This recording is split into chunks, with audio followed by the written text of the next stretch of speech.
오늘도 하나님께서 우리에게 귀한 주의 날을 또 주셔서 함께 예배하게 하셨습니다. 오늘 또 이 말씀을 통해서 함께 서로 또 은혜를 나누고자 합니다.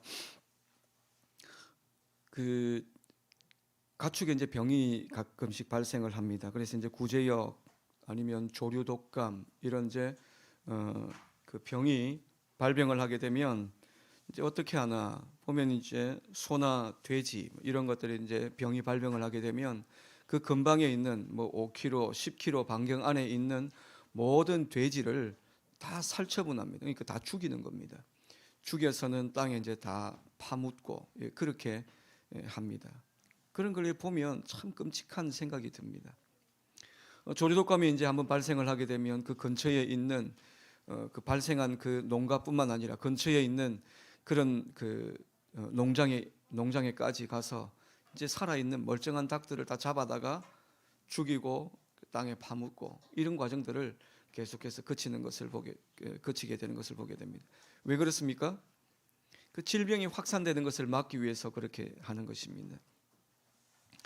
짐승들을 봐도 이렇게 이제 우리가 끔찍한데요. 코로나가 발생하면서 중국에서 방역하는 것을 우리가 보면서 많은 사람들이 깜짝 놀랐던 적이 있습니다.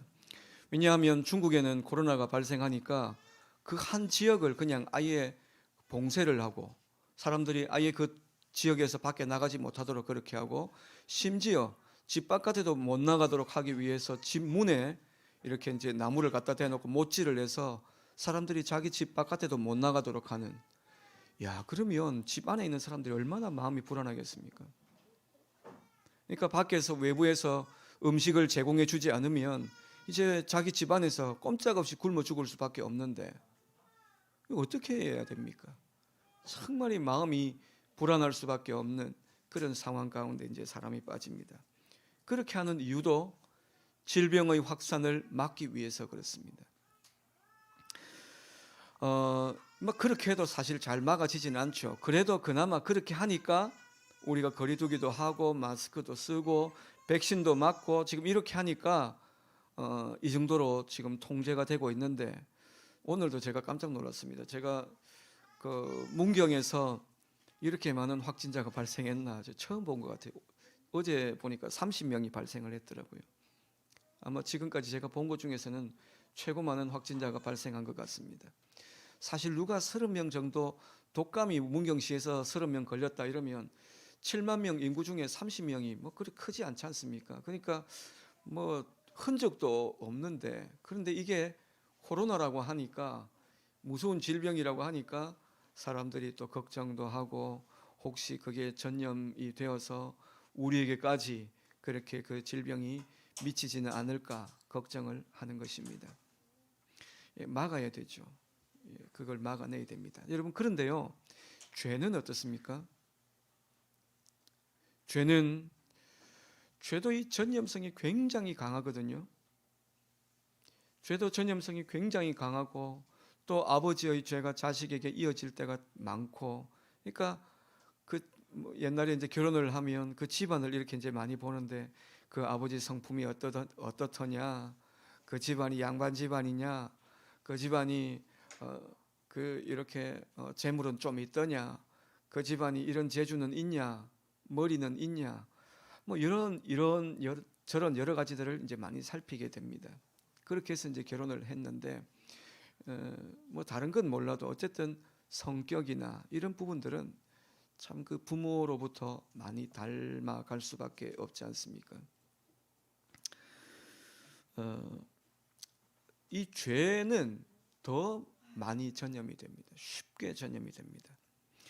지난 시간에 우리가 살펴본 말씀에는 하나님께서 홍수를 통해서 이 땅의 죄악이 간영한 이 땅 가운데 하나님께서 심판하시는데 홍수를 통해서 지면에 있던 모든 호흡이 있는 사람 짐승할 것 없이 다 쓸어버린 것에 대해서 함께 살펴보았습니다. 이렇게 하면 죄가 이제 없어져야 되겠죠. 하나님께서는 의로운 노아를 부르시고 이 노아의 가족들을 통해서 이제 새로운 인류를 세워가기를 원하셨습니다. 하나님께서는 이들이 하나님의 나라를 세워가고 하나님을 경외하는 주님의 백성으로 살아가기를 원하셨습니다. 노아의 가족들이 방주에서 나왔을 때 제일 먼저 했던 것이 하나님께 예배하는 것이었습니다. 그러니까 그 노아의 가족들이 보면 하나님을 섬기는 그런 가정이었는데 하나님께서 그들이 드리는 예배를 받으시고는 뭐라고 말씀하는가 하면 사람들이 어려서부터 생각하는 바가 항상 악하다. 그러니까 내가 다시는 물로 이 세상을 심판하지 않겠다. 그러니까 이 노아의 가족들도 별 수 없는 그런 죄인이더라고 하는 것입니다. 우리는 어떻습니까? 우리는 지금 예수 믿고 교회를 다니고 오랫동안 어떤 분들은 평생을 교회를 다니신 분들도 있고 또 어떤 분들은 믿은 지가 얼마 안 되는 그런 분들도 계시고 그런 분들이 계시는데 오늘 우리의 마음은 조금 달라졌나요? 예수님을 10년 믿었더니 내 속에 있는 죄의 문제가 어느 정도 해결이 됐습니까? 이제는 죄를 미워합니까? 의를 사랑합니까? 여전히 우리 속에도 끊임없이 이 죄의 유혹들은 우리의 마음을 흔들고 우리로 하여금 바른 길로 걸어가지 못하도록 끊임없이 우리를 그렇게 몰아가고 있습니다.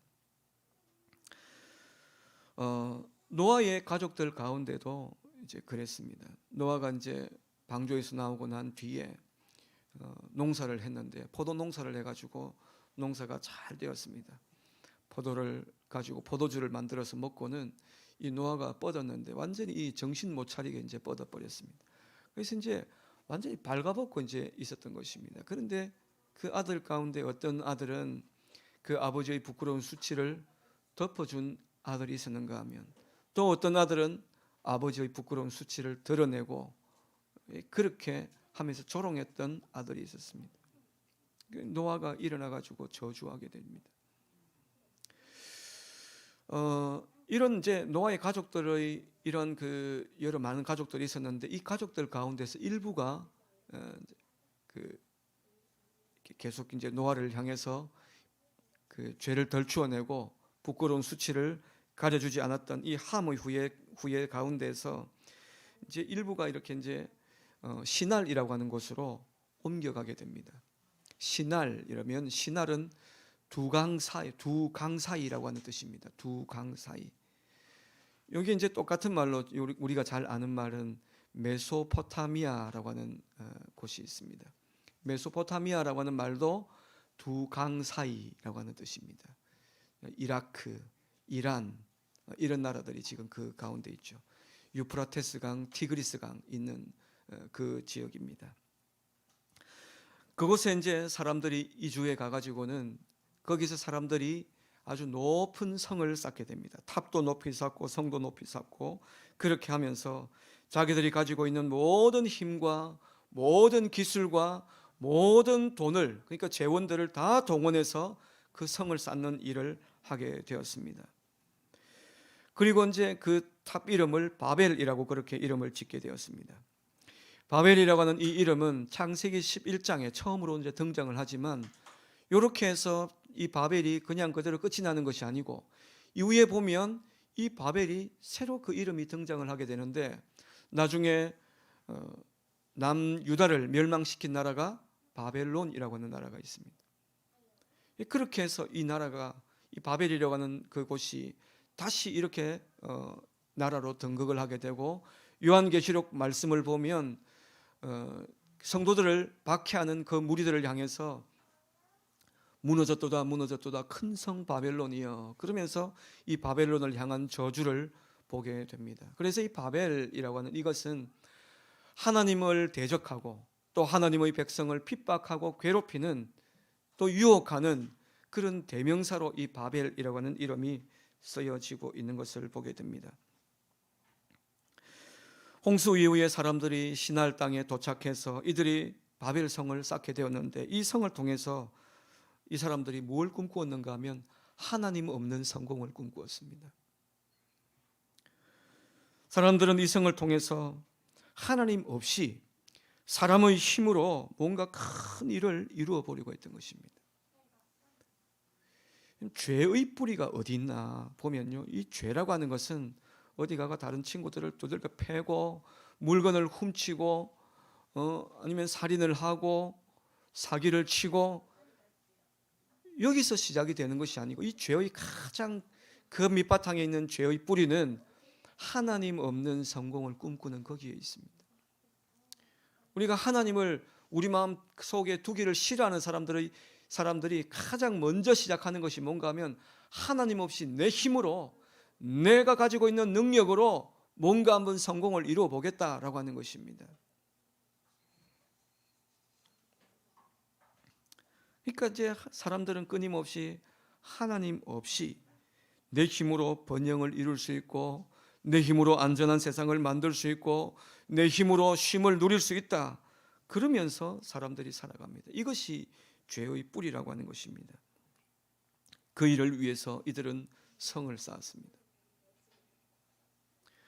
우리말로 치면 거대한 도시를 건설한 것입니다.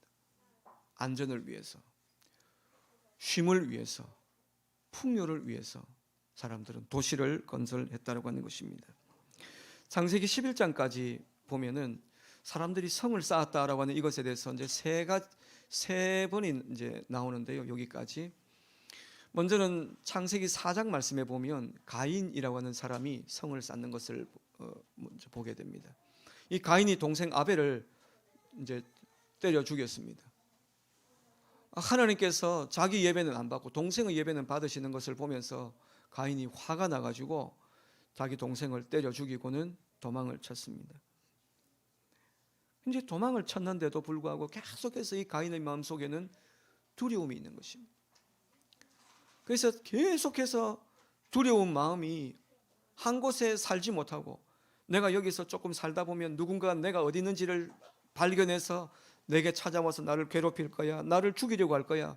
그래서 끊임없이 유리하는, 그러니까 돌아다니는 그런 사람이 되었고요. 그리고 그 마음 가운데는 끊임없는 두려움이 그 마음 가운데 임하게 되었습니다. 이 문제를 해결하기 위해 가인이 했던 것이 성을 쌓는 것이었습니다. 그래서 성을 견고하게 쌓으면, 성을 딱 쌓아놓으면 나를 죽이려고 하는 사람들이 나를 향해서 공격하지 않으니까 내가 안전하게 살 수가 있고, 또 성 안에서 안전하니까 거기서 쉼을 누릴 수 있겠다. 그래서 자기의 쉼과 안전을 위해서 이 가인이 그곳에다 성을 쌓았던 것을 보게 됩니다. 그런데 가인이 왜 이런 두려움 가운데 빠지고 안식을 누리지 못하게 되었습니까? 그 속에 있는 죄 때문에 그랬습니다. 그러면 죄 때문에 이런 문제가 생겼으면 죄의 문제를 해결해야 될 텐데, 죄 대신에 다른 것을 가지고 자신의 안전을, 또 자신의 쉼을 도모하더라고 하는 것입니다. 사실 우리가 살아가는 세상에도 우리가 똑같지 않습니까? 많은 사람들이 돈을 버는 이유가 안전을 위해서, 쉼을 위해서.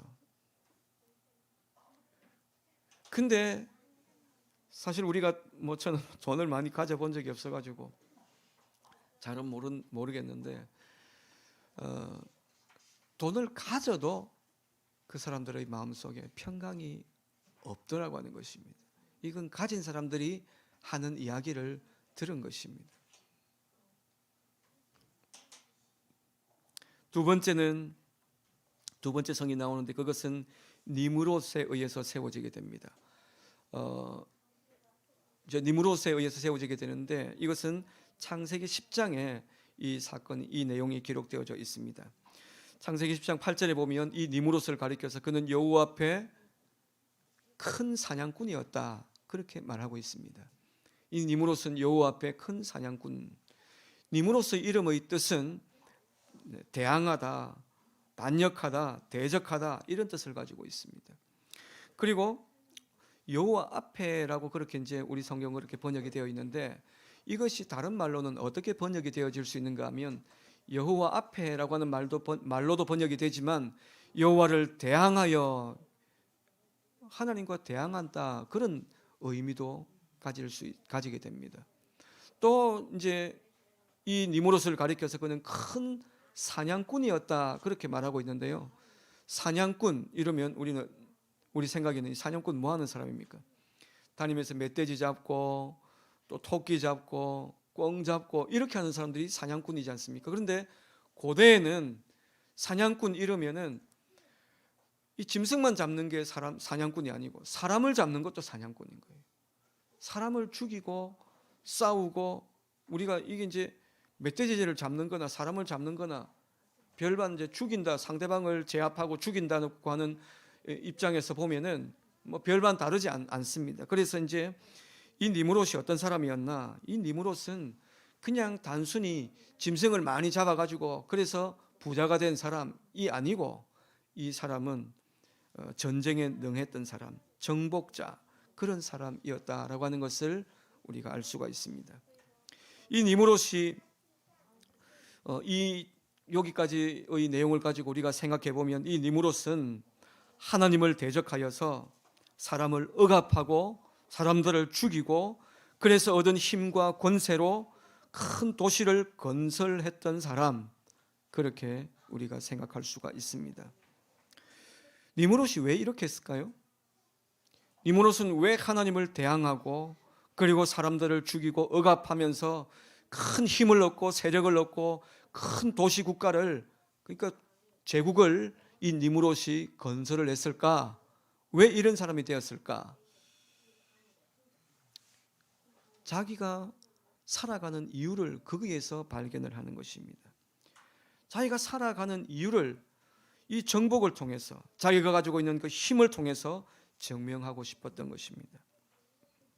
이것은 모든 사람들이 다 가지고 있는 그런 성향입니다. 많은 사람들이 이 세상을 살아가면서 자기를 드러내려고 하는데, 사람들 앞에서 자기가 돋보이고 싶고 그래서 내가 대단한 사람이다, 인정받으면서 살고 싶어하는 마음이 있는데, 뭘 가지고 인정받나? 자기가 자기 힘으로 이룬 성공을 가지고 사람들로부터 인정받고 싶어 한다고 하는 거예요. 그래서 다른 사람들보다 더 좋은 집을 짓고, 다른 사람들보다 더 좋은 차를 사고, 다른 사람들보다 더 좋은 옷을 입고, 다른 사람들보다 높은 지위에 올라가게 되고, 그러면 야, 내가 이런 놈이야, 나 이런 사람이야, 그러면서 자기가 이 세상에 살아가는 이유를 거기서 발견하더라고 하는 것입니다. 우리가 이것 교회에서도 조심해야 되는 것입니다. 교회도 보면 교회가 막 자랑거리가 되는 경우들이 있습니다. 교회 가령 큰 교회를 지어가지고, 우리가 가령 우리 서중교회가 지금 단반에는 못 짓겠지만, 만약에 이 문경 지역에서 제일 큰 교회를 짓고, 교회만 덩치만 큰 게 아니고 막 너무 제일 아름다운 그런 교회를 우리 교회가 지었습니다. 그러면 야, 우리 서중교회 최고야, 우리 그런 교회 다니잖아, 우리 교회는 그런 교회야. 또 사람들이 많이 모이면 그것이 우리의 자랑이 되어서, 야, 우리 교회 1000명이 모여, 우리 교회 10,000명이 모여, 그러면서 이제 그게 우리의 자랑이 되어가지고 그게 내가 살아가는 이유가 되고, 그것이 내가 어떤 사람인가를 증명해주는 뭔가가 된다고 한다면, 그러면 그게 잘못된 것이라고 하는 것입니다. 근데 사실 솔직하게 말하면 저도 그런 마음이 들더라고요. 아주 대형 교회 목사님들 만나면 그냥 왠지 저도 모르게 주눅이 들어가지고 그런 마음들이 들고, 이게 이제 저도 해결되지 않은 제 속에 있는 약함이고, 우리의 믿음이 점점 성장해 가면서 해결해야 될 문제라고 하는 것입니다. 우리는 무엇을 가지고 우리 자신들을 증명할 수 있습니까? 내가 가진 것으로 나를 증명할 수 있습니까? 한때 어마어마한 권력을 가지고 있던, 온 나라가 벌벌 떨던 그런 사람들이 비참하게 그의 인생이 끝이 나는 것을 우리는 종종 봅니다. 어떤 돈 있는 사람보다 존귀하게 여김을 받았고, 사람들이 어떤 사람만 나타나면 온 세상이 벌벌 떨던 그런 큰 권력을 가지고 있었던 사람인데, 그 권력을 놓고 나니까, 손에서 놓고 나니까 이제 그때부터는 쪼그라들어 가지고 사람들에게 멸시를 당하고 그렇게 하는 것들을 우리가 봅니다. 그런데 그 사람의 그 존재하는 그 가치가 옛날이나 지금이나 가진 것 때문에 옛날에는 많이 가졌기 때문에 그 사람이 더 존귀했고 지금은 가지지 않았기 때문에 그 막 아무것도 아닌 개털인가요? 그렇지 않습니다. 그 사람은 가지고 있었던 가지고 있지 않았던 그 사람은 귀한 사람이었습니다.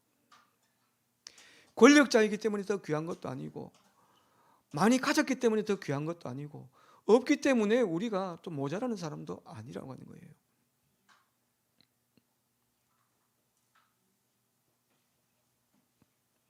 근데 이제 사람들은 우리 속에 이제 죄가 들어오면서 끊임없이 가지고 있는 것 가지고 그걸 가지고 내가 어떤 사람인가 하는 것을 증명하려고 하는 것입니다. 사람들이 바벨탑을 건축한 이유를 오늘 말씀을 보면 세 가지로 들어서 이야기를 합니다. 4절 말씀에 보면은 4절 이후에 기록되어 있는 말씀을 보면 탑을 하늘에 닿게 하겠다. 하늘에 닿게 하겠다. 하늘에 얼만큼 쌓아야 하늘에 닿습니까? 그 서울에 가면 롯데월드인가요? 롯데 타워가 이제 있습니다. 120층, 121층인가? 예, 그렇죠. 그 꼭대기까지 이제 올라가 보니까 그 꼭대기에 그 유리를 가지고 밑에 그 아래에 저기 사람들이 보일 수 있도록 그렇게 해놓은 곳이 있더라고요. 사람들이 이제 거기를 지나서 이제 가면서 막 하는데 그 유리 위에 올라가니까 정말 무섭대요. 너무너무 높더라고요. 거기서 이제 떨어지면 진짜 한참 생각해야 저 땅바닥에 닿을 만큼 정말 높았습니다. 500m가 넘는 어마어마한 높이를 자랑을 하고 있습니다. 그 정도 높이로 지어 올리면 하늘에 닿을까요? 아니 그것보다 더 높은 건물은 두바이에 한 7, 800m 정도 되는 건물이 있는 걸로 아는데 그 정도 높이로 쌓아 올리면 그러면 하늘에 닿을 수 있습니까? 하늘에 닿을 수가 없죠. 가장 높아지겠다고 하는 것입니다. 하늘에 닿을 수 있는 것은 없죠.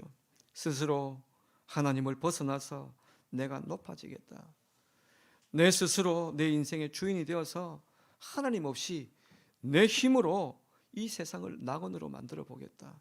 하나님 없이 내가 영생을 한번 얻어보겠다. 그런 것입니다. 지금도 사람들이 가지고 있는 그 꿈이 뭡니까? 이 세상을 낙원으로 만들려고 하는 거지 않습니까? 처음에 그 공산주의 이론이 들어오면서 온 세상이 공산화가 되면 공산화가 이루어지게 되면 이제 지상 낙원이 만들어질 줄 알았습니다. 그래서 얼마나 많은 사람들이 이 그 공산주의에 생명을 걸고 헌신했는지 모릅니다. 나는 그렇게 못 살아도 내 후손들이 공산화된 사회에서 살 수만 있다고 한다면 나는 기꺼이 내 목숨을 버리겠다. 그러면서 자기 생명을 기꺼이 버리면서 그러면서 많은 나라들이 공산화가 되었습니다. 북한도 그렇고 중국도 그렇고 러시아도 그렇고. 근데 공산화되고 난 뒤에 거기가 지상 낙원이 되었습니까? 이론적으로 하면 지금도 그 전 세계 인구가 뭐 지금 70억, 80억 정도 되는데 1년에 생산하는 그 양식이 70억, 110억, 120억 정도 되는 사람들이 먹을 수 있는 양식이 매년 생산이 된다고 합니다. 그런데 어떤 사람들은 배가 불러서 너무 잘 먹어서 비만 때문에 죽고 어떤 사람은 먹지 못해서 지금도 수많은 사람들이 굶어 죽어가고 있고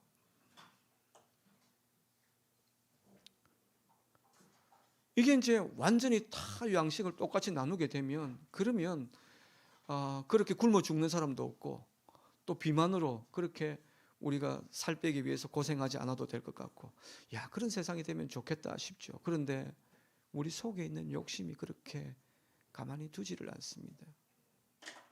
나는 먹어서 배가 터져 죽겠다 싶어도 그거 다른 사람들에게 나누는 거 싫어합니다. 그래서 어떤 사람은 어떤 사람은 굶어 죽는데 어떤 사람은 배가 터져 죽고 이런 세상이 되어 있는 것입니다. 의학이 발달하면서 지금 우리 세대가 되면 저희들이 사는 세대가 되면 이제 100세 시대가 되어서 그 많은 사람들이 100세 우습게 이제 사는 시대가 온다고 이야기를 합니다. 그런 세상 살고 싶죠. 근데 겁나더라고요. 100세까지 살면 어떡하나 이런 생각이 들어요. 아니 건강하게 100세까지 살면 좋은데 지금 이제 갖고 있는 그 의학의 기술을 가지고 죽이지는 않고 살리기는 살리는데 사람같이 살지는 못하고 누워가지고 꼼짝없이 아니 난 빨리 죽고 싶은데 죽지도 못하고 그냥 살아야 되니 이 참 그것도 고달프고 힘든 것입니다. 그래서 참 저는 이렇게 그런 거 하기 싫더라고요. 내가 들어 누워가 꼼짝 못하고 있을 때 호수 꼽아가지고 막 먹을 밥 넣어주고 그 영양분을 공급해주고 그리고 막 이렇게 이제 인공호흡 이제 호흡을 산소를 계속해서 공급해가지고 억지로 살려놓는 거 이거 우리 애들이 안 했으면 좋겠다. 그냥 갈 때 적당히 하나님 뜻대로 그냥 알아서 갔으면 좋겠다. 이런 생각이 많이 듭니다. 근데 지금 이제 의학의 기술 가지고 그렇게 억지로 살려놓습니다. 코에 이제 꼽기 시작하면 양식을 이렇게 이제 넣으려고 목에다가 이제 호수를 꼽아 놓으면 괴로우니까 이제 막 이걸 이제 잡아 뽑으니까요. 못 뽑게 하기 위해서 안정제를 놓으니까 그때부터는 사람이 이제 정신이 없이 몽롱하게 그래서 이제 죽을 때까지 이제 그렇게 살아야 되는 거예요. 어떻게 그렇게 삽니까? 그런 생각을 하면 아유 그렇게 안 했으면 좋겠다. 예, 그런 생각이 듭니다. 사람들은 어쨌든 이 의학의 기술을 가지고 영생을 꿈꾸고 있습니다. 그래서 어떤 주사를 맞으면 젊어지는 주사 이래가지고 500살씩 500살 살면서 막 젊게 사는 거예요. 막 100세 넘어가지고 200살 됐는데도 피부도 탱탱하고 200살 됐는데 결혼하겠다고 그렇게 하는 아가씨들이 있고 이러면 참 그게 이제 사람들이 꿈꾸는 세상이겠죠. 근데 그렇게 한다고 해서 세상이 정말 살기 좋은 세상이 될 수 있을까? 사람들은 자기 힘으로 영생의 일을 이루도록 그렇게 끊임없이 애쓰고 있습니다.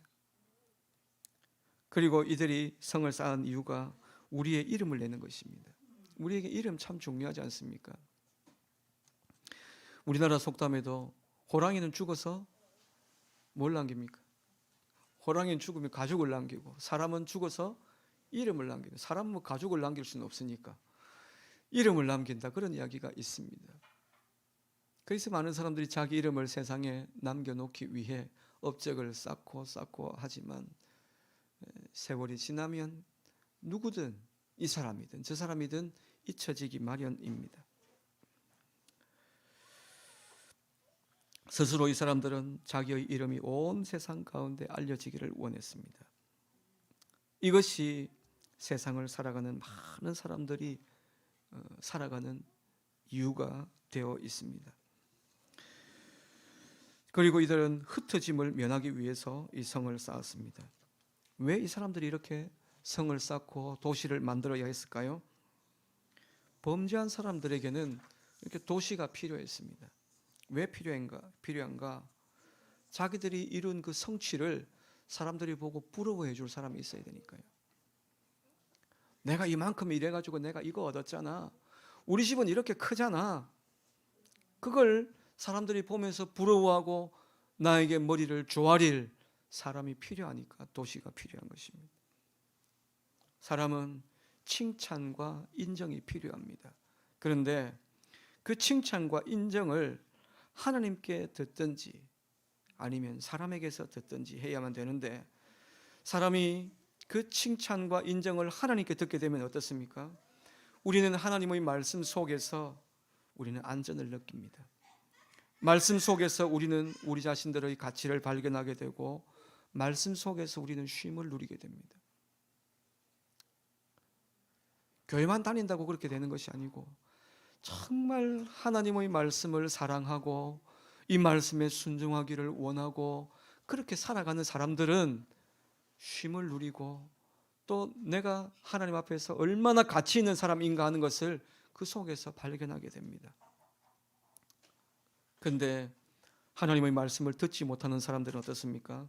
끊임없이 사람들의 인정을 구합니다. 사람들이 칭송을 해주기를 그렇게 원합니다. 하나님 없는 인생은 끊임없이 사람들의 칭찬과 인정을 꿈꾸지만 그것이 인생의 성공이라 생각하고 그 성공을 통해서 인정받기를 꿈꾸지만 사실 사람들은 이 세상에서 대부분의 사람들은 인정받지 못하고 칭찬받지 못하고 칭송받지 못하며 그렇게 살아갑니다. 하나님께서 이렇게 사람들이 하고 있는 이 일에 개입을 하시기 시작하셨습니다. 6절에 보면 6절 말씀을 보면 이후로는 이제 사람들이 성을 쌓고 하는 그 일을 통해서요, 그 일이 이루어지고 있는데 이후로는 그 하고자 하는 일을 막을 수 없으리로다 그렇게 말합니다. 하나님께서 그들이 하는 일을 막을 수 없겠다 그렇게 말하고 있는데 하나님이 이 힘이 이제 딸려서 못 막겠네 이런 의미일까? 그렇지 않습니다. 사람들을 그대로 내놓으면 그대로 두게 되면 이 사람들 스스로가 파멸의 자리에 이르게 된다. 걷잡을 수 없는 파멸로 그들이 나아가게 된다라고 하는 것입니다. 그래서 하나님께서는 언어를 혼잡게 하셔서 서로 교제하지 못하도록 교통하지 못하도록 그렇게 하셨습니다. 이 사람들의 말이 다른 언어로 들리도록 했던 것입니다. 그래서 소통이 막혀지니까 사람들이 하는 칭찬이 더 이상 칭찬으로 들리질 않는 거예요. 아니 나는 좋은 의도를 가지고 이야기를 했는데 너 왜 나를 향해서 욕해? 이런 반응들이 이제 나오기 시작한 것입니다. 그러면서 사람들의 살아가는 그 삶에는 끊임없는 경쟁과 모함과 오해 속에서 몸부림치면서 고통을 당하게 하셨습니다. 그래서 결국 그들이 꿈꾸던 성공도 안전도 찾지 못하고 결국 이들이 흩어짐으로 끝나는 것을 보고 있습니다. 여러분, 이 사람들이 꿈꾸고 있는 이 안전과 또 쉼이 어디에 있습니까? 이 사람들이 꿈꾸는 쉼과 안전은 견고한 성에 있는 것이 아니고요. 그들이 꿈꾸고 있는 그 쉼과 안전은 하나님께 있습니다. 하나님의 품에 진짜 거해본 사람은 하나님의 품 안에서 쉼을 누리게 됩니다. 예수님께서 말씀하십니다. 수고하고 무거운 짐진 자들아 다 내게로 오라. 내가 너희를 쉬게 하리라. 예수님 안에 거하는 사람, 예수님과 늘 동행하기를 힘쓰는 사람은 진짜 쉼을 누리게 됩니다. 그리고 이 쉼을 누리는 사람의 고백을 보면 시편 23편에 보면 다윗이 여호와는 나의 목자시니 내가 부족함이 없으리로다. 돈이 많기 때문에 견고한 성이 있기 때문에 사람들이 나를 칭송하기 때문에 부족함이 없고 내가 모든 것을 다 가지고 있는 사람 만족을 누리며 살아가는 것이 아니고 여호와 하나님께서 내 목자가 되시기 때문에 나는 부족함이 없다라고 그렇게 고백을 합니다. 주님 안에만 참된 쉼이 있습니다. 범죄하고 난 뒤에 사람들은 모이고 칭송하고 성공을 통해서 자기의 살아가는 이유를 거기서 발견하려고 했지만 살아가는 이유는 다른 곳에 있는 것이 아니고 하나님께 있습니다. 그래서 소교리 문답 제1문에 우리의 사람의 제일 되는 목적이 뭐냐? 사람이 살아가는 이유가 뭐냐? 그에 대한 답으로 하나님을 영화롭게 하고 그분을 영원토록 즐거워하는 것입니다. 하나님 안에 우리의 삶의 목적을 발견할 수 있다라고 하는 것입니다. 이번 이 한 주간 우리가 또 살아가면서 주님과 동행하기를 힘쓰며 살아가는 한 주간이 되었으면 좋겠습니다. 하나님께서는 이미 우리 가운데 계시고 하나님께서는 우리 가운데서 우리와 교제하기를 원하시지만 우리가 마음을 탁 닫아놓고 내가 내 삶의 주인이 되어서 나는 내 뜻대로 내가 원하는 대로 이대로 할 거니까 하나님은 제발 좀 가만히 계세요. 난 내대로 살고 싶어요. 그러니까 하나님 제발 좀 가만히 계세요. 그렇게 살아가는 것이 아니고 하나님 말씀해 주세요. 내가 그 말씀에 순종해 보겠습니다. 내가 주님과 동행하며 살겠습니다. 내가 하나님의 종으로 내가 한번 살아보겠습니다. 그렇게 힘쓰는 우리가 되어야 될 줄로 믿습니다. 이 시간 함께 기도하십시다. 여러분, 내 의지대로 내 삶이 그렇게 내가 원하는 삶을 살아갈 수 있는 것이 아닙니다. 하나님께서 우리에게 은혜 주지 않으면 우리는 절대로 그렇게 살아갈 수가 없습니다. 하나님께서 우리의 마음을 주장하여 주셔서 우리의 삶의 주인이 되어주시고 내 마음의 주인이 되어주시고 나와 늘 동행하는 복을 내가 누릴 수 있도록 은혜 주시옵소서. 함께 기도하며 나아가도록 하십시다. 다 같이 기도합니다. 하나님 우리 아버지, 은혜 감사합니다. 하며 또 나아가는데 하나님, 우리가 또 이 한 주간 살아가면서 우리의 뜻대로가 아니고 내 고집대로가 아니고 내가 원하는 삶이 아니라 하나님께서 원하시는 삶, 우리 하나님 아버지께서 기뻐하시는 삶 저희들이 살아가고 싶습니다. 하나님 안에 안식이 있고 하나님 안에 안전이 있음을 저희들이 믿음으로 고백하며 하나님 안에서 우리가 살아가는 삶의 이유를 찾을 수 있도록 하나님 우리에게 믿음을 더하여 주시기를 원합니다. 하나님, 오늘도 이 자리에 함께한 우리 성도들의 심령 가운데 찾아와 주시고 주의 성령께서 이 시간 우리 가운데 임재하여 주심으로 인하여 우리가 주 안에서 안식을 맛보게 하여 주시옵소서. 주 안에서 안전을 맛보며 경험할 수 있는 은혜를 우리에게 허락하여 주시옵소서. 오늘도 하나님, 예배한 우리 모든 성도들의 심령들마다 우리 하나님 아버지께서 은혜 위에 은혜를 내려 주시옵기를 원합니다. 함께하여 주시기를 원합니다.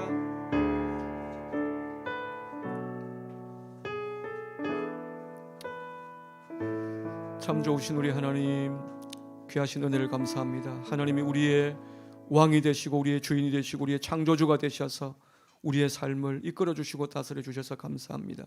그러나 우리의 마음은 늘 주님과 함께 동행하고 주의 뜻에 복종하며 순종하며 살기를 원하는 마음은 있지만 쉽게 우리는 우리의 마음을 닫아버리고 하나님을 향하여서 열려졌던 그 마음들이 쉽게 닫아져 버려서 우리가 또 넘어지고 내 뜻대로 그렇게 우리의 삶을 엉망진창으로 만들 때가 많습니다. 다시 한번 저희들에게 은혜를 주시고 주님과 동행하며 살아가는 기쁨을 누리며 살아갈 수 있도록 복을 주시옵소서. 다윗이 고백한 것처럼 여호와가 나의 목자시기 때문에 내가 부족함이 없다라고 한 그 고백이 오늘 우리의 고백이 되게 하시고 우리의 삶을 통하여 그 은혜를 풍성하게 누리며 살아갈 수 있도록 주님 복을 주시옵소서. 예수님 이름으로 기도하옵나이다. 아멘. 찬송가 442장